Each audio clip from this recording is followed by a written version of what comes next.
Time is cracking. You can hear it if you hold your breath, the soft tear in the air, the tug that pulls a heart away from its own beat. Tonight, love steps into that crack and dares it to close around her. The wind moves like a secret across the high hills, and the earth feels old under every footstep, as if it remembers all the vows ever spoken above it. Somewhere beyond sight, a storm rolls awake, and the sky answers with a low growl that shakes the ribs. A woman stands where paths meet, her hands still, her eyes bright with the ache of knowing too much.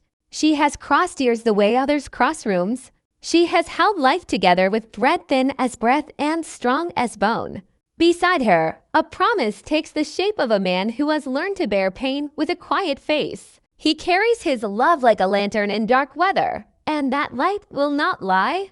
Around them, the land hums with names, with old songs about battles that do not end, only change their clothes. There are whispers that the stones ahead can open again, that the air itself can part if called by blood, by grief, by need. But there is a price, and the price counts every joy they have stolen from time and asks for them back, one by one. Far off, hoofs drum a warning. Not all enemies ride in armor. Some arrive dressed as fate, with clean hands and a calm voice that says this is how things must be. The heart refuses. The heart says no. The heart says there must be a way to hold on and not be torn in two. A small blue flower clings to the edge of a cold rock, its petals stubborn against the wind. It grew here before, when someone first asked for mercy and the world pretended not to hear. It grows here again now, simple and brave, as if to say that love has roots the storm cannot see. The woman kneels but does not pick it. She knows symbols are maps and maps are traps, and today she must choose with clear hands. She looks back once, and the faces in her memory look back at her laughter at a long table, the weight of a ring, the soft cry of a child whose future depends on the right door opening at the right time. She looks forward, and the stones wait like judges, tall, gray, patient. Between the past and the next breath, a thread runs, thin as silk, cutting as wire. She can hear it sing. The man steps closer, close enough that the sound of his breath covers the fear in her chest for a moment. He does not ask for a promise. He does not offer one. They have traded promises for survival too many times to pretend words can hold the sky. Instead, he gives her the only true gift left, the freedom to choose the risk that will save what must be saved. The storm breaks a little more, and the air flashes white. And for a heartbeat, the hills look like the ribs of the world. Somewhere, a door opens with a sound like a sigh. Somewhere else, another door slams, and the echo rolls toward them like thunder. Her name rides that echo, and his name rides it too, and they meet in the middle. And in that meeting there is a kind of peace. She thinks of a needle passing through cloth, how it binds what was torn, how it makes two sides share a seam. She has been that needle. She will be again. But cloth wears thin. Seams fail. A garment made for one season cannot be forced to fit every winter. The truth is simple.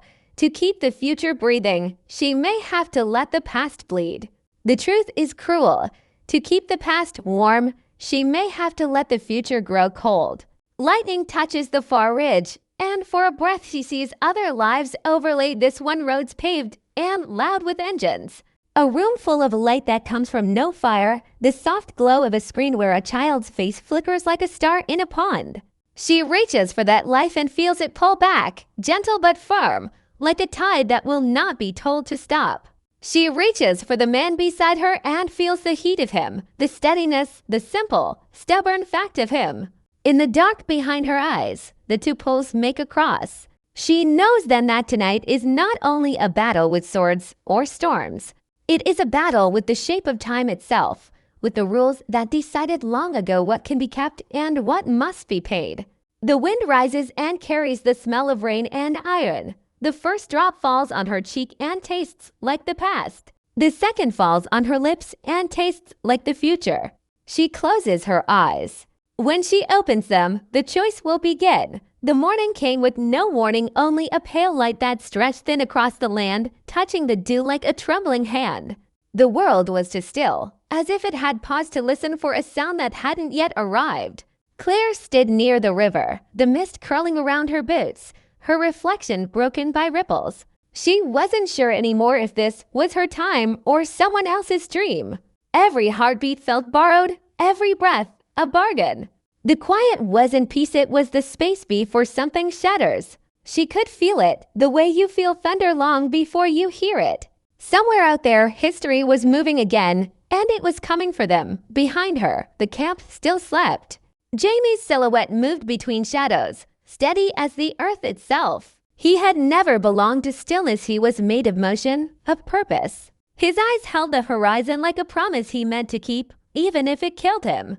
But this morning, there was something different in him, a weight that didn't come from war or loss. It came from knowing that the story they had been living was reaching its edge. Every love song needs silence at the end, and every battle a moment when the sword must finally rest. Claire knew this, yet knowing didn't make it easier. The air smelled of iron and wet moss. Far off, a raven called a sharp, lonely sound that seemed to split the air in two. It reminded Claire of the strange duality she carried, healer and destroyer, past and future, love and duty. Her hands had saved lives and ended them. Her heart had crossed centuries, but still couldn't outrun fate. The stones had given her a gift once, the chance to live twice, but gifts like that always come wrapped in consequence. Now, the ripples were back. She could feel them at the edge of her thoughts, little shocks that made the world flicker. The sky would change for a moment, blue one blink, gray the next. The wind would twist the wrong way. Time was unraveling again. Jamie walked to her side without a word. He didn't need to ask what she saw. He had learned to read her silences. She looked at him, and for a heartbeat, everything stopped, the ripples, the wind, even the ache of what was coming. He was her anchor, her constant. In a life made of lost places and borrowed time, he was the one truth that stayed. She touched his cheek, and he caught her hand as if afraid the wind might take her away. The world could bend, twist, even end, but this touch, this shared breath, would not fade. Then came the sign. A low hum trembled through the ground, rising from the stones on the hill behind them. It wasn't a sound, it was a pulse. The same one she had felt years ago, the night everything began. Claire turned slowly. The stones stood like sentinels, tall, gray, and alive.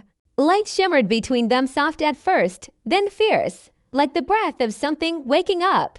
Time was opening its door again. But this time, it wasn't calling her alone.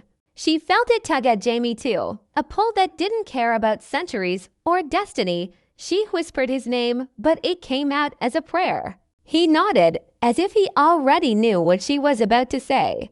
They had been running from the future long enough. The question was no longer whether she could go, it was whether he could come. The hum grew louder, turning into a deep vibration that filled the air.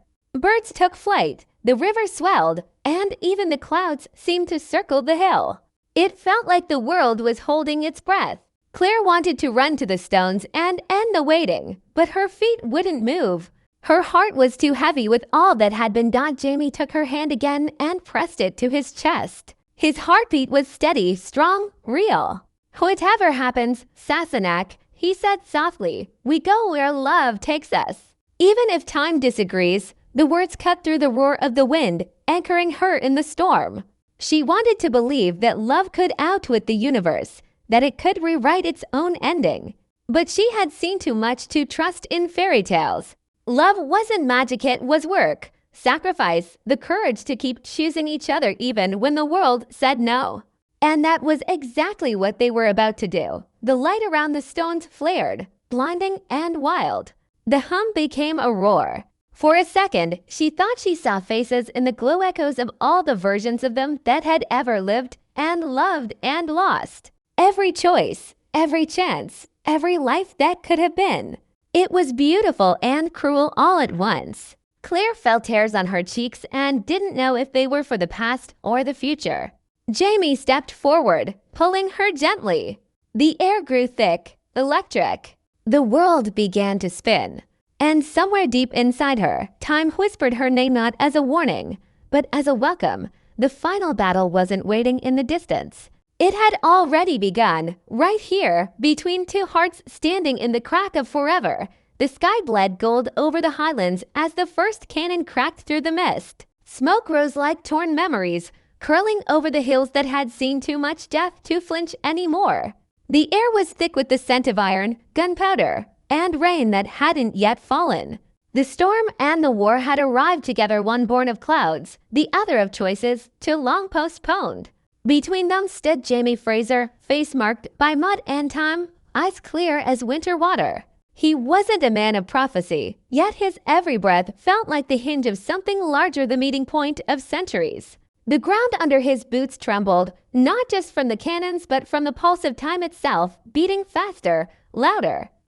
Claire could feel it too. From where she stood behind the lines, tending the wounded, time stuttered like a candle in wind. One blink, and the field before her shimmered, men flickering between tartan and khaki, swords turning to rifles, smoke curling into the shapes of machines that hadn't been invented yet.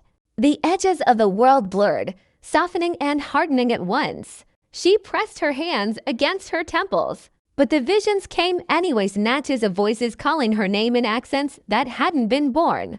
Flashes of her daughter's face framed by light to white for this age. The fracture in time was widening, and she could feel its pull like a tide. Jamie rode toward her through the chaos, his horse slick with sweat, his coat torn, but his purpose unbroken. Every beat of hooves was a heartbeat of the past refusing to die. Around him, soldiers shouted orders that melted into echoes, names from old wars mixing with ones not yet written. Hold the line. Someone screamed. Hold the time, Claire whispered back, though no one could hear her. She dropped to her knees beside a fallen boy too young to be part of any war and pressed her hand to his wound. Blood spilled warm against her skin, and for a moment, the air shimmered again. The boy's face changed, his eyes older, his uniform newer. For one heartbeat, she saw a man in fatigues instead of tartan, lying in a different field, dying the same way her breath caught. The timelines were bleeding into each other. Every act of love, every act of loss, they were echoes stacked on echoes, bound by the same thread. She looked up at Jamie, his figure cutting through the haze like a memory made of muscle and will. He dismounted and strode toward her, sword still in hand, his voice a low thunder above the noise. "Sassenach," he said, his tone carrying both tenderness and command. "It's starting." She met his gaze, and in it, she saw the truth. This wasn't just a battle for land or freedom. It was a battle for their place in time. The fracture was hunting them, trying to correct what love had broken. The universe had rules, and they had defied every one of them. Now, time wanted its balance back. Jamie knelt beside her, his fingers brushing the blood on her sleeve. "If this is what fate means to do," he said quietly, "then let it find me standing." His words were steady, but his eyes, those impossible blue eyes, held the weight of centuries. Claire wanted to speak, to tell him that love could still change the outcome, but the ground split beneath them before she could. The sound was not of earth cracking, but of time itself, sharp, deep, endless. The light came from nowhere and everywhere at once, swallowing the field in silver fire. Men froze mid-motion, cannonballs hung suspended in the air, the scream of battle stretched into silence. Claire felt herself pulled upward, weightless, floating between two worlds. Around her, fragments of time swirled, Jamie's hand in hers at their wedding, Brianna's first breath, the stones, the wars, the tears, all turning in a whirlpool of light and sound. She reached out, desperate to hold onto something real, and found Jamie's hand. His grip was fierce, unyielding. Then, as suddenly as it began, the world snapped back. The battle was gone. The field was empty except for them. No bodies, no smoke, only wind whispering through grass that seemed both young and ancient. The silence was too clean to be peace. It was the silence of something waiting to begin again. Claire turned slowly, scanning the horizon. The stones of Cray-na-Dun stood not far off, but they were different, brighter, humming with energy she could see rather than feel. They were alive, awake. Where? Jamie followed her gaze. "Is it over?" he asked. She shook her head. "No," she said softly. "It's changing." And it was. The world shimmered faintly, like fabric stretched too thin. They had crossed some invisible border, a point of no return. Somewhere behind them, history still marched, unaware that its threads had been tangled. Ahead, time itself waited patient, merciless, curious. Claire took a step forward, her shadow falling across both past and future. The final battle wasn't about survival anymore. It was about surrender not to fate, but to the truth that love had become the strongest weapon ever forged. And like all weapons, it could save or destroy. The choice, she knew, would come soon. And when it did, time would watch and remember. The night came dressed in silence, the kind that presses against the skin and makes even the stars seem to hold their breath. The fire had burned down to a low glow, its light flickering against the stones like the heartbeat of something ancient. Claire sat close to the embers, her hands wrapped around a cup of cold tea she hadn't tasted. The world around her had shifted against small details bending out of place. The moon hung too low. The wind carried voices that didn't belong to this century. Every few moments, she thought she heard her own name spoken twice, once by a voice from her time, and once by one that sounded like an echo through glass. The fracture was widening. Time was no longer breaking in silence. It was calling her home. Even as her heart begged her to stay, Jamie stood a few steps away, looking out toward the dark hills. His shadow stretched long, his shoulders heavy with the knowledge that dawn would demand something from him, something final. He was not afraid of death. He had met it too many times to tremble before it. But the thought of living without her, that was a terror he could not name. His fingers traced the edge of his sword, not for comfort, but for memory. That blade had written his history, carved his name into a world that had tried to erase him more than once. Yet tonight, steel felt small. There was no weapon sharp enough to fight the slow unraveling of destiny. Claire watched him in the firelight, her chest tight with the ache of knowing what he did not, that the stones were alive again, and that they were hungry. Every choice she had made had rippled outward, bending time's laws until even the past began to question itself. The stones had woken to set things right, and they would take someone to mend the balance. The pull had already started. She could feel it tugging behind her ribs, a strange gravity, patient but unrelenting. It didn't ask permission. It simply waited for her surrender. Jamie turned, sensing her gaze. For a long moment, they only looked at each other, the silence between them more honest than words. He walked closer, the soft thud of his boots sounding too final, too measured, like footsteps toward an ending neither wanted to name. When he stopped before her, the air seemed to still. "You've that look again," he said quietly. "Like your mind's already gone where I can't follow." His voice was gentle, but the edge of fear beneath it was real. She set the cup down, her hands trembling. "Jamie," she whispered, "something's changing." The air, the light, it's like the world's coming apart at the seams. He smiled faintly, the kind of smile that belongs to men who refuse to let despair see them flinch. "The world's always coming apart, Sassenach. It's the putting it back together that makes life worth living." But she shook her head. "This is different. It's not war or men or fate. It's time itself." She swallowed hard, feeling her throat tighten. "It wants to take me back." Jamie's hand found hers, warm and calloused and steady. "Then I'll go with ye." She almost laughed, soft, broken. "You can't. You don't belong there." He looked down at her fingers, tracing the lines across her knuckles like he could read the story of their love written into her skin. "Belonging never stopped me before," he said, and his voice was calm. But his eyes gave him away. He knew. Somewhere deep inside, he already knew that this was their last night. In the same time, the wind rose, lifting sparks from the fire and sending them spinning into the dark. They drifted between them, little stars caught in a storm.